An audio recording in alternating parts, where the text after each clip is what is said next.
ሰላም ብሓፈሻ ኩልኩም ኤርትራውያን ከምኡ ተጋሩ ደጊመ ሰላም ክብል ይፈቱ ብዝኾነ ኣብዛና ሕጂ ኣርእስቲ ብዝያዳ ንኤርትራውያን ትምልከት ኮይና ከም ተወሳኺ ከዓኒ ተጋሩ እውን ገለ ክንትንከፍ ንኽእል ንኸውን ኢና ዝኾነ ናብቲ ቀንዲ ኣርእስትና ሕጂ ከም ኣዘራረቢት ኣቕሪብያ ዘለኹ ኣብ ዝህሉ መትከል ኤርትራውያን እትብል ዘላ ኣብዚ ሕጂ ግዜ ተፋጠጥ ኣብቲ ዞባና ዘሎ ማለት እዩ ብፍላይ ኣብ ኤርትራውያንን ብኢሳያስ ኣፈወርቂ ትምራሕ ኤርትራን ብወዲ ወረደ ከምኡ ዶክተር ደብረፅዮን ትምራሕ ትግራይን ብኣብይ ኣሕመድ ዝምራሕ ፌደራል ብልፅግና ኣብዚ ዘሎ ምፍጣጥ ልክዕ እቲ ዝኸይድ ዘሎ ኣሰካፊ እዩ ኣሰካፊ እዩ ብዙሕ ነገር እውን ኣነ ከም ዝርዳእኒ ውዒሉ ሓዲሩ እቲ ናይ ሓይሊ ምትእትታው እቲ ነገር ናብ ሓደ ከምፅኦ ዝኽእል እምበር ብምርዳእ ወይ ወዘተ ብሰላም ዝፍታሕ ኣይመስለንን ምክንያቱ ሓደ ኣብቲ ዞባና ዘሎ ፖለቲካ ዳርጋ ካልኦት እዮም ዝዝውርዎ ሕጂ እቶም ካልኦት ዝዝውርዎ ዘለዉ ከዓነ በቃ ነቲ ዞባ በትን ኩናት ሓዊ እንዳኣገዱ ሽግር ክፈጥሩሉ እንተዘይኮይኑ ኣብቲ ዞባ ሰላም ቅሳኔት ምዕባለ ኩሉ ዘይደልዩ ሓይልታት እዮም ትቐንዲ እቲ ፖለቲካ ናይቲ ዞባናሲ ወናታቶስ ካሊእ እዮም ኢልና ኩልና ንግምግም ኢና ብዙሕ ነገር እውን ንሪኦ ነገር ስለ ዘሎ ስለዚ በቲ ናይ ሱዳን እውን ብዙሕ ኣሎ እንዲ ኣብዛ ናይ ሎም መዓንቲ ከም ኣርእስቲ ግን ኣብዚኣ ክንዛረብ ኢና ፍልይ ኣቢልና ኣብዚ ናይ ኤርትራን ናይ ትግራይ ናይ ኢትዮጵያን ማለት እዩ ሕጂ ኣብዚስ ኤርትራውያን እንታይ ይኹን ውሳኔና ብፍላይ ደለይቲ ፍትሒ ማለት እዩ ሕጂ እቶም ደገፍቲ ብፅምዶ ገለ ኢሎም እውን ኣብቲ ናይ ኢሳያስን ናይ ደብረፅዮንን መብዛሕትኦም ኣብኡ ኸዱ ከም ዘለዉ ወይ ኣብኡ ፀቂጦም ሰርሑ ከም ዘለዉ ንሪኦም ኣለና ማለት እዩ እቶም ደለይቲ ፍትሒ ኸ ኣብዚ ዝተፈላለየ ሓሳብ ኣሎ ማለት እዩ ዝተፈላለየ ሓሳብ ኣሎ ነቲ ዝተፈላለየ ሓሳብ ከዓኒ ኣበይናይ ትጥቀመሉ ኣበይናይ ከዓኒ ትጥንቀቐሉ ዝብል ውሳኔ ኢና ክንርኢ ዘለና ከም ደለይቲ ፍትሒ ኤርትራውያን ብምጥቕላል ማለት እዩ ልክዕ ኣብቲ ደንበ ፍትሒ ብዙሕ ዓይነት ስነ ሓሳብ ፍልልያት ኣሎ ብዙሕ ኣወዳድባ ፍልልያት ኣሎ ሕጂ ትቐንዲ ከዓኒ ኣነ ሕጂ ዝዛረበሉ ዘለኹ ነዞም ኣብ ስክሪን ኣቕሪብዮም ዘለኹም መራሕቲ ምስማዕ ኣይኮነን ማለት እዩ ሳቶም ኣይኮነን በኣና ብካልእ ክሰምዑ ከም ዘይክእሉ ርዱእ ነገር እዩ ነዚኦም ግን ብኸመይ ክንከዶም ክንክእል ኣለና ከም ደለይቲ ፍትሒ ኤርትራውያን ድሕሪ ዓቕሚ ፈጢርና ካብ ግዜ ናብ ግዜ እቲ ናይ ቀፃሊ መትከልን ስነ ሓሳብን ናይ ኤርትራውያን ደለይቲ ፍትሕስ እንታይ ክኸውን ኣለዎ እጂ ኣብዛ ሃሎና ንሃሉ ከም ኤርትራውያን ደለይቲ ፍትሒ ብድልየት ይኹን ብተግባር ይኹን ብዝኾነ ይኹን ወላ እታ ውፅእ ኢልካ ትዛረባ ወይ እታ ሓንቲ ሰንተንስ እውን ትፅሕፋ ናይ ነብሲ ወከፍ ደላይ ፍትሒ ኤርትራዊ ኣብዚ ዝኸይድ ዘሎ ውሳነ እንታይ ክኸውን ኣለዎ? እንታይ እቲ ንቐጻሊ ከም ህዝብን ከም ሃገርን ጽባሕ ንግሆ ክጠቕመና ዝኽእል ከም ኤርትራውያን እንታይ እዩ ዝጠቕመና? ምክንያቱ ናይ ጽባሕ ረብሓታትካ ከይፈለጥካ እንድሕር ስኢልካ ትኸይድ ኮንካ ወላ ሓንቲ ትርጉም የብልካን ማለት እዩ። ሕጂ ግዳይ ኮንካ ኣለኻ ብዘይ ርድኢት እንድሕር ትኸይድ ኣሊኻ ሃንካ ጽባሕ ግዳይ ኢኻ ክትከውን። ስለዚ እዞም ሓይልታት እዚኦም ሎምን ጽባሕን ከም ደለይቲ ፍትሒ ብኸመይ ክንሪኦም ኣለና? ሕጂ ልክዕ ኣብዚ ደንበ ፍትሒ ኤርትራውያን ብዙሕ ስነ ሓሳብ ኣሎ፣ ብዙሕ ኣወዳድባ ኣሎ፣ ብዙሕ ዝተፈላለየ ነገር ኣሎ ማለት እዩ። ሕጂ ኣብቲ ኣነ ዝኣምነሉ ወይ ድማ ንልዕሊ 7 ዓመት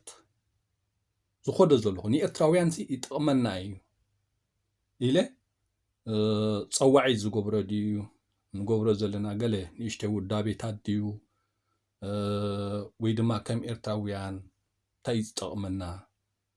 ኣብ ዝብል ንሕር ሓሲብና ንኸዶ ኒሕና ኣነን ዝኸማይ ማለት እዩ። ኣነን ዝኸማይ ልክዕ ከምቲ ዝበልክዎ ኣብ ኤርትራውያን ደለይቲ ፍትሒ ብዙሕ ውዳቤታት ኣሎ፣ ብዙሕ ስነ ሓሳባት ኣሎ። ሕጂ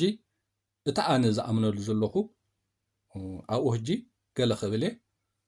እቲ ገለ ነገራት ከኣነ እንታይ ክእረም ኣለዎ ዝብልካ እንትንክፍ ኢና ድሓን እስኪ ኣብታ ቀዳምነት እንታይ ክእረም ኣለዎ ክንፀቅስ ንክእል ኣለና። ከም ደለይቲ ፍትሒ ንእስያስ ዝመርሓ ዘለዎ ሃገረ ኤርትራ ከም ኤርትራውያን ብፍሉይ እውን ከም ደቀባት ክንነብረላ ስለዘየከኣልና ኣብ ብዙሕ ግዳይነት ወዲቕና ኣለና ማለት እዩ። ኢሳያስ ጸላኢና እዩ ጽቡቕ ኢሳያስ ጸላኢና ኮይኑ እቶም ክንቃወሙ ዕድል ዝረኸብና ንቃወሙ ኣለና። ኦኬ ንኢሳያስ ተቃዊምና ግን እቲ ካልእ ናይ ቃልሲ ኣወዳድባናን ስነ ሓሳብናን እንታይ ክኸውን ዘለዎ? ኢሳያስ ከም ጸላኢና ርኢና ኣለና ከም ኤርትራውያን ደለይቲ ፍትሒ ማለት እዩ። ኣብቲ ንኢሳያስ እውን ከም ጸላኢ ርኢኻ ምኻድ ብዙሕ ፍልያት ኣለና። ልክዕ ኣብቲ ደንበ ፍትሒ ብዙሕ ዓይነት ኣወዳድባ ዝተፈላለየ ኣወዳድባ ኣሎ፣ ዝተፈላለየ ስነ ሓሳብ ኣሎ። ኣብኡ ቀፂልና ገለ ክብል እየ። ብዝኾነ ግን ኣብ ኣሕመድ እንታይ ይሕቱ? ቀዳምነት ብኡ ንጀምር። ኣብ ኣሕመድ ሲ ኣብ ኤርትራውያን እንታይ ይሕቱ? ወይ ኣብ ሃገረ ኤርትራ እንታይ ይሕቱ? ወይ ኣብ ልዕላውነት ኤርትራ እንታይ ኣጠማምትኡ? እዚኣ ሕጂ ቀዳምነት ክንሪኣ ዘለና ኣብዚ ሕጂ ግዜ ማለት እዩ። ምክንያቱ ኣብ ኣሕመድ ኤርትራ ጋዛ ክገብራ እየ ናብ ኢትዮጵያ ክመልሳ እየ ዓሰብ ግዝኣቴ ክገብሩ እየ እናበለ ዝመፀ ሰብ እዩ። ሕጂ ከም ደለይቲ ፍትሒ ክንጥምቶ ዘለና ማለት እዩ። ጽባሕ ንግሆ ዝኽፈል ከፊልካ ተካይዶ ቃልሲ ከም ህዝብን ከም ሃገርን ብናጽነት ብሓርነት ኣብ ልዕላውነትካ ህዝብኻ ንስኻን ብሕግን ሕጋውነትን ተዋሒስካ ኣብ ሃገርካ ምንባር ትኸፍሎ ዘለኻ ቃልሲ ማለት እዩ። ኣብ ኣሕመድ ከዓ እንታይ ዝብል ዘሎ ከም ዝበልናዮ ዓሰብ ክወስዳ እየ ብዙሕ ነገር እናበለ ዝመፀ ሰብ እዩ። ስለዚ ኣብዚ ዝኸይድ ዘሎ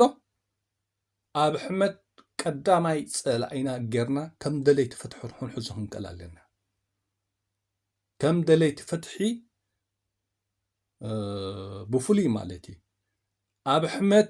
ከም ጸላኢና ጌርና ካሊእ ይትረፍ أرتحت ودابة أب أحمد توديبك أب إيرترا فتح لوط إن كتراجعز ويكتمز كم زي تخيل كتفلت كتقول لك حطونا أب أحمد علامة أب أحمد دليتنا أب أحمد كتفوت تقول لك سلازي صباح نجوه تقاليس كان هزبن هاجرن لوطن فتحن وقصالنتن كتراجعز زي كونكا نسخاون أبز توسنا جزي أب تحتي أب أحمد تعلمن تودبن تطرنافن زلخا أبني تلي تتطفون أي تفلطنخا لذي أب أحمد بزي زغلصقو كم إرتراويان كاب أب أحمد ملؤ بملؤ كنرحق راح يزلنا كاب أب أحمد ملؤ بملؤ كنرحق لنا نبش كمان نحنا نأسياس كمي بيلكا تقايمكا تقاليسكا تقاليو إنا كايدكا لاونت كان هزبخان كاني كتصالي وحسنت بخمي تفتر زين معر خندي نكلالنا بخمزنا خدك خلخا لك عب أحمد بزاز خدا زلو عصب كمنت إلي إرتراخا فرسائي هاجر مخانا أيكنا أمن اللاننا زبلو زلو نزا حساب حيز ناب لألاونت إرترا تنكس انتيلو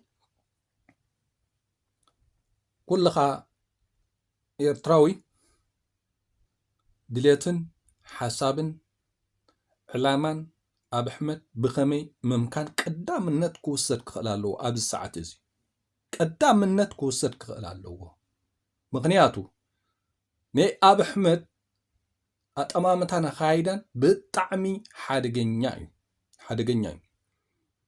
سياس نقاوم لنا كم هزبن كم هاجر نعنينا لبلكع مالتي نسياس جن هزبنا هاجرنا أو حيسنا هزبنا أنكحنا هزبنا وديبنا كم إرتراويان بأمرارحا سياسكي أمنتاي وديقنا لنا جمجيمنا اتخالق حدقاتات كاب قداينت دحنان نتا خلقلنا نسياسن قجلو انكاني كمي بيلكا تقاليوم زياحت كون كتقلالوها أبز حجي ساعات قن بفولي كا أب أحمد متنقاق مالتي بفلاي قال من إسات أرتحيت أب أحمد يعلموا له زبهالو والحانتي بقى نصهم كايمتكم كم زمتكم فلوتو مناتو قالوا كوريا زلنا نابنت كم أب أحمد زخودو زلو إرترا نابزي تحكي إثيوبيا خؤتواي ودبات أبجزاتي كؤتواي زبلو زلو إذا كل نجار قوته اللي نحرقين هزب إرترا خصنا توخل على اللو خنياتو تهزب كايت سنته تهزبي مولو قايت أفه نزخول زلو حلمتات ناي أب أحمد كم زي بصحو فلتي سلازي أب إرترا زلو هزب خمان بأب أحمد كم زعينت ريديت كم زلو فليتك أرتحيت أب أحمد زلخا داسيت ما أسي مسحكا ما أسي درركا ما أسي كم قرصي تقملكا قداي إخا مالتي قداي إخا أنت تتخايلو قلطيفكا كاب أب أحمد مرحق أرتحيت أب أحمد تعلمون تودوبن زلهم سبات قدفون نسهم نهزوه تكونوا يتقولوا نهاجر تكونوا يتقولوا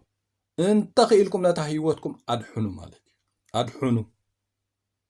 لذي ولاون بتتخذ وزلهم صباح نجوه أما سايت إرترا بكحدت للاونتن هاجرن هزبن كتحطوتو مقامكم دحر اساس مالتي دحر اساس صباح حقاونتن أقدموا مس هزبي إرترا ብሕግን ሕጋውነትን ኣብ ዝመጽእ እውን ልክዕ በዛ ኣብ ኣሕመድ ዝኸዳ ዘሎ ምስኡ ወጊንኩም ትሰርሑ ሰባት ብክሕደት እውን ዝመፀ መንግስቲ ሕጋዊ መንግስቲ ኤርትራ ክሓተኩም ከም ዝኽእል ይግምት ኣነ ማለት እዩ። ምክንያቱ ኣብ ኣሕመድ ከም ሃገር ትቅፅል ኣይደልያን ኤርትራ ዘሎ ካፍርሳ ደልሎ ክወራ ደልሎ ኩሉ ነገር እናበሎ ዝመፀ ብቃልዕ ይብፅሓዮ ኣይብፅሓዮ ንሱ ካልእ ሕቶ ኮይኑ ድሓን ናይ ኣብ ኣሕመድ ዕላማ ግን ንኤርትራ ምውራር ኩሉ ነገር ንኤርትራ ኣብ ትሕቲ ግዝኣት ኣብ ኣሕመድ ንምእታው እዩ ማለት እዩ። ነዚ ክትዕወተሉ ድሕሪ ኮንካ ህዝቢ ኤርትራ ተጥፍኦ ኣለካ ማለት እዩ። ስለዚ ነዚ ዕላማ መትከሊ ናይ ኣብ ኣሕመድ ደጊፍኩም ኣብ ትሕቲ ኣብ ኣሕመድ ተወዲብኩም ዘለኹም ኤርትራውያን ኣብ መጻኢት ኤርትራ ብገበን ክትሕተቱ ምዃንኩም ክትፈልጥዋ ትክእሉ ኣለኩም። ሎሚ ብዙሓት ኩኑ ውሑዳት ኩኑ ተተኻኢሉ ቀጢፍኩም ዛ ነገር ክትእሩማን ክትወፅላን ክትርሕቁን ጥራሕ እዩ ዘለኩም ማለት እዩ። ምክንያቱ ኣብ ኣሕመድ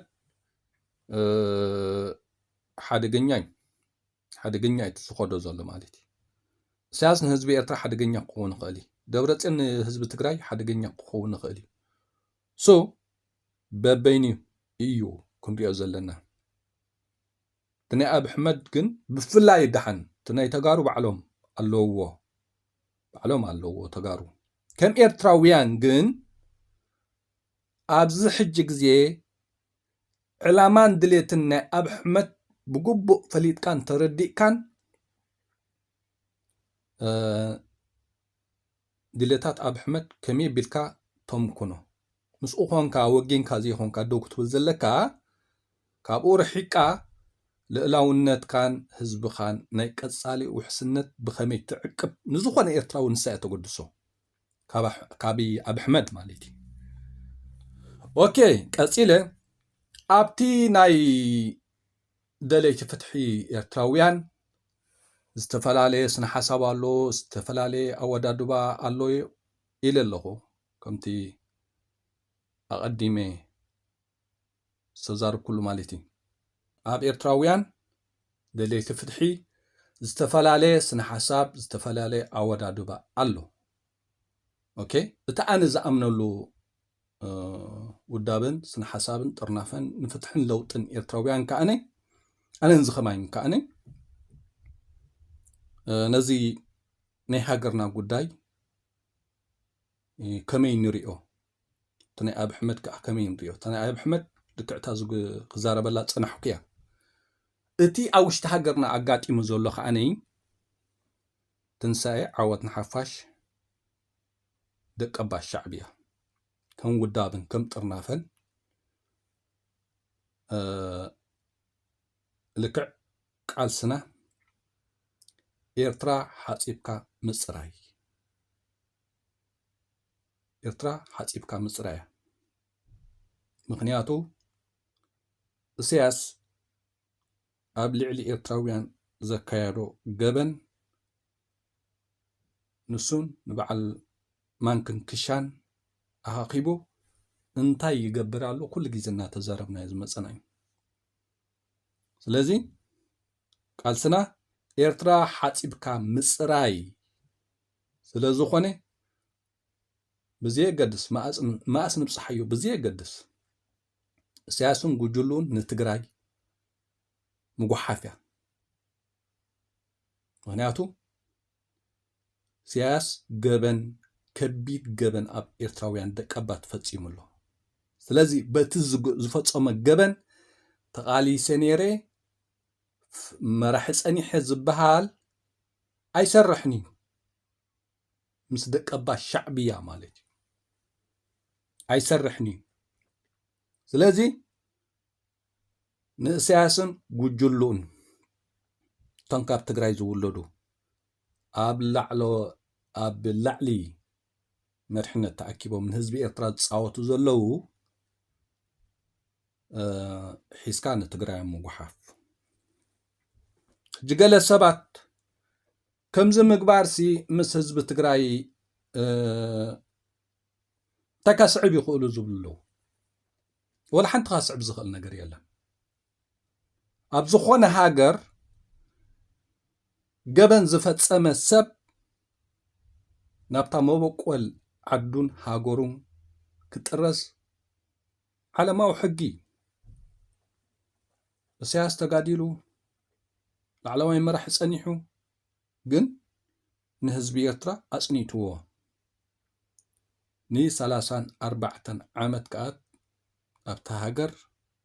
قوام يله حق يله زخون نجر يلن بارلاما يلن زخولو اسر بيتات سريحو حزب إرترا زحاتتن زتزاربن الناصنته زمصن زخيد زولون سبي ولا نسخا مني خاتباهيلو سياس منيو بزعبا ولقاو تاريخو خغلص فقادنيا زيكون سبي زيركا ግን ታ ትግራዊነት بتنكل تقملا ስለዘሎ ስለዚህ ቃልስና ትንሳኤ ዓወት ንሓፋሽ ደቀባ ሻዕብያ ንእስያስን ክሻምሻን ሒስካ ናብ ትግራይ ምጥራዝ ድሕር ኣይንብለላና ቃልስና ንሳያ صباح نبصحها دحر عامت نبصحيا دحر 10 عامت نبصحيا نسا نزخونه إرتراو خان نابزا ودا بزينا كنت صقوع ندل مالتي لك خمتي قال زبلو إذا كم زعينتني بعد السياس كسام متراز زبل قاسنسن حسابن مسز بتግራይ እንታይ ጽልዋታት ክፈጥር ይኽእል ዝብሉ ሰባት ኣለዉ ወላ ሓንቲ ጽልዋታት ክፈጥር ኣይክእልኒ ኤርትራዊ መወቆል ዘለዎ ኣብ ትግራይ ላዕለዋይ መራሒ ኮይኑ ንህዝቢ ትግራይ ከዓ ዝብድልን ዘጽንትን ንሕር ኮይኑ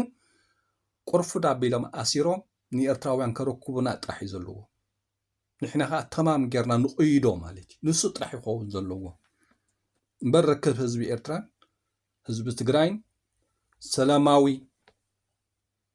ركب كهلي قنوع قربتنا كهلي بوعل تسامعك تخبابيركا بحده مسرح كل نجر كهلي خمينا نأمنتم تنسعي عاود نحفاش دقبا شعبية مالتي أبز حجز غيد زلو صمدو بخمي كرر اللو نحر خوينقا نزنا قرزي فلالينا هنر الدو زلنا ناي قصالي حزب إرتران حزب تግራይ سلاماوي حبيركا مسرح كل اللو بمكبار كاني بكل نجر نتحقق زي كنبر اللو زبل كم علامة متكل نتليو نزخوني إرتراون تقراوين أزي هو حتى هقدفن سميدان كابي أب أحمد مكلخال زكايد وزلو بحد شنوخو كتصلاء يوبلون مخنياتو كم إرتراويان دلي تفتحي بفتحن بحقن حقاونتن أبت هاجرنا النبر نحر خوينا حزبنا خدحن كخلال اللو حزبنا خدحن كخلال اللو حزب تግራይ ونا قصال بزح حطوتات اللو تدحنتنا تغارو يملكت ግን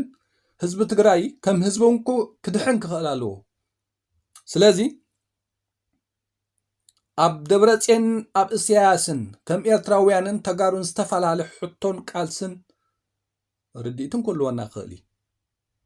ግን ህዝቢ ኤርትራን ህዝቢ ትግራይን ከም ህዝቢ ግን ከም ህዝቢ صباح ድሕር صباح ንኩሉ ግዜ ብሰላም ብምክባር ብተሓጋጊስካ ብብዙሕ ነገር ምቕጻል ግድን ንዝኽልተ ህዝቢ ስለ ዘገድሶ እቲ ጽምዶ ዝበሃል ዘሎ ሎሚ ኣብ ህዝቢ ዝወረደ ክኸውን እንድሕር ከኢሉ ክጽላእ የብሉን صباح نقولون حزب إرترا بحقن حقاونتن كمراح سكالة ህዝቢ ትግራይ እውን ከም ቃልሱን ከም ዕላምኡን ካብዚ ኩሉ ሽግር ወፂኡ ሃገር ኮይኑ ልክዕ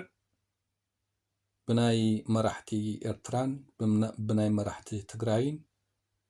ብናይ ህዝቢ ኤርትራን ብናይ ህዝቢ ትግራይን ዜርካ ተኸባቢርካ ብሰላም ምንባር ጽባሕ እውን ዘይተርፍ ነገር እዩ። ስለዚ ንህዝቢ ምድሓን ኢልካ ዝግበር ጾምዶ ክጽላእ የብሉን ህዝቢ ካብኡ ጥራሕ ይድሓን ማለት እዩ። ካብዚ ናይ አብ ኣሕመድ ዘካይዶ ዘሎ ብዙሕ ነገር ማለት እዩ። ኢሳያስ ከም ኤርትራውያን እንታይ ዓይነት ቃልሲ ነካይደሉ ፈሊና ንረአዮ ተጋሩ እውን ከም ተጋሩ ንደብረ ጽዮን ድዩ ንወዲ ወረደ ዘለኩም ተቃውሞ ፈሊኹም ክትርእይዎ ትክእሉ ኣለኩም ማለት እዩ። ምክንያቱ አብ ኣሕመድ ወላ ንተጋሩ እንድሕር እሽልኩም ከይድኩም ከዓኒ በቃ ናቱ ጉዛኣት ኮንኩም ብቋንቋኡ ድዩ ብታሪኹ ድዩ ብኩሉ ነገሩ በቲ ናቱ ክህስሰኩም ምዃኑ እዚኣ እታ ነገር ማለት እዩ። እጂ እታ ነገር ቀፂላ እውን ብአብ ኣሕመድ ንተጋሩ ትመፃኩም ፈሊጥኩም ከም ተጋሩ እውን ንአብ ኣሕመድ ብሕጊ ድዩ ብሓይሊ እንታይ ብኸመይ ትገጥምዎ ወላ እውን ካብቲ ጽምዶ ዝበሃል ዘሎ ፍልይ ኣቢልካ ክትርእይዎ ዘለኩም ተጋሩ ማለት እዩ። ምክንያቱ እስከም ህዝቢ ትግራይ ዜርካ እንታይ ብሕጊ እንታይ ብሓይሊ ሃገር ምዃን እዩ ንዓይ ብውልቀይ ከም ዝርዳእኒ ማለት እዩ። ኢትዮጵያ ሃገር ኮይና ክትቅፅል ኣይትኽእልን እያ። እናተባልዐት ክሳብ ጽቡቅ ጌራ ትፈርስ ክትቅፅል እያ እንዳተባልዐት ማለት እዩ። ካብኡ እቲ ዞባ ሓዊ ምስ ኮነ በቃ ኢትዮጵያ እዘን ክልላት እዚአን ሃገር ኮይና ክቅፅላ ኣይክእላን እየን ኣብ ዝብል መረዳእታ ናይ ሓያላት ሃገራት ገለገለ ምስ ኮነ ሽዑቲ ነገር እንታይ ክኸውን እዩ ርዱእ ነገር እዩ ማለት እዩ። ስለዚ ተጋሩ ከም ተጋሩ ማለት እዩ በተን ክትዕፀው ስለ ዘይብልኩም ጽምዶ ኢልኩም ድኹም ሰላም ኢልኩም ድኹም ብኤርትራ ኣፍ ደገ ክትፈጥሩ ጉቡእኩም እዩ። ጥራይ ኣብቲ ፖለቲካ ናይ ኤርትራውያን ምትእትታው ደው ኣብልዎ ገለ ተጋሩ ንሰምዖም ኢና ንሓንሳብ ደቂ ኮለጉዛይን ደቂ ሰራይን ነቲ ምስሊምን ዘጥቁዑ ሰባት ንሰምዖም ንሓንሳብ መንነት ኤርትራ ካስስ ኣለዎ ዝብሉ ንሰምዖም ንሓንሳብ ንእስያስ ትግራዋይ ስለ ዝኾነ ደጊፍና ንኤርትራ ንቋፀርና ዝብሉ ንሰምዖም ሕልሚ እዩ ግደፍዎ እዚ ሕልሚ ንሕና ከም ኤርትራውያን ደለይቲ ፍትሒ ብፍሉይ እውን ትንሳኤ ዓወትና ሓፋሽ ደቀባሽ ሻዕብያ ኣይኮነን እዚ ኩሉ ትብልዎ ብመንነት ዶ ብሃይማኖት ኢልኩም ንህዝቢ ኤርትራ ክትገማምዑ ከነፍቅደልኩም ሲ ንእስያስን ጉጅሉን ክሻምሹን ምስ ሓዝናዮም ጥርንፍ ኣቢልና ከነረክበኩም ኢና። ተጋሩ ከም ተጋሩ ብወገን ኤርትራ እዚኣ ምዃና ክትፈልጡ ትክእለኩም። እጂ ኣብዚኣ ዝተፈላለየ ርእይቶ ኢና ኣቕሪበ ዘለኹ ኣነ ከም ህዝቢ ኤርትራን ህዝቢ ትግራይን ውዒሉ ሓዲሩ ብሰላም ብምክብባር ክነብር ግድነት እዩ ማለት እዩ። ግድነት እዩ ማለት እዩ። ነቲ ነገር ግን ምናልባት ኣብዚ ሕጂ ግዜ ንሪኦ ዘለና ንኩሉ ኣብ ሓደ ክስታይ ክትሪኦ ኣይትኽእልንኻ። ቀዳምነት ትጥምቶ ነገር ኣሎ ካልኣይ ሳልሳይ እናበልካ ከዓኒ ኣሎ ፈላሊና ክንረድኦ ክንከል ኣለና ብፍላይ ኤርትራውያን ደለይቲ ፍትሒ ኣብ ኣሕመድ ሕቱ እንታይ ንረዳእዮ ኢሳያስ እውን ዓቕሚ ተረኺቡ ዓባይ ኢትዮጵያ ገብር ትኽእሎ ኣለዎ ዓቕሚ ይረኸበን ከዓኒ ኤርትራን ትግራይን ሓዊሱ ዓባይ ትግራይ ክገብር እውን ተኽእሎ ኣለዎ ማለት እዩ። معناته تحطه نايدك أبات إرترا كجزنا بجزنا بي مسألة سياسون عزبة سلو مالتي بزغنة بحسر زبالة قرب قاله حسابا رئيتون زلوني أنا بهمز خقص يخل لكع كنت زدلي يكون زي نجارزيو أصبحها بزح نجار كزربلو زلو وقيو مغنيات هيوت زخفلي هزب زات سنتي كم هاجرون زعنو أميتات سلزلو أبتزوبانا نزل نجارزيو كنرد أهم كلالنا أنا بفلاي كم حد إرتراوي مخا كم حد دلاي فتحي دلاي تفتحي إرتراويان أبز نجارزيو ردي تنبر سلكا سمعيت قطعي هلخ بكيم قال نقني ما هاي تخينا بفلاي بوليتيكاو منقصاص تكايد زلخا حلافነት ህዝብን ሃገርን ናይ ጽባሕ እንድሕር ጽባሕ ናይ ቀጻልነትን ርኢኻ ክትኮዶ ይግባኣካ እዩ ምክንያቱ ንሱ እንድሕር ተረዲእኻ ኣብ ኣሕመድ ሕቱ እንታይ እዩ ትፈልጦን ክትርድኦ እንድሕር ኽኢልካ ኣብ ኣሕመድ ብዝኾነ ይኹን ንኤርትራውያን መማኸርትና ክኸውን ኣይክእልኒ بفصم زخونه إرتراوي سبيشال كاب أب أحمد كرحق خلالوه شو أبتنا إرتراوي عن نيتجارم كأني لك بتن قله رئيته بلن زله نعوقا فلالينا كن رئو علنا سسناي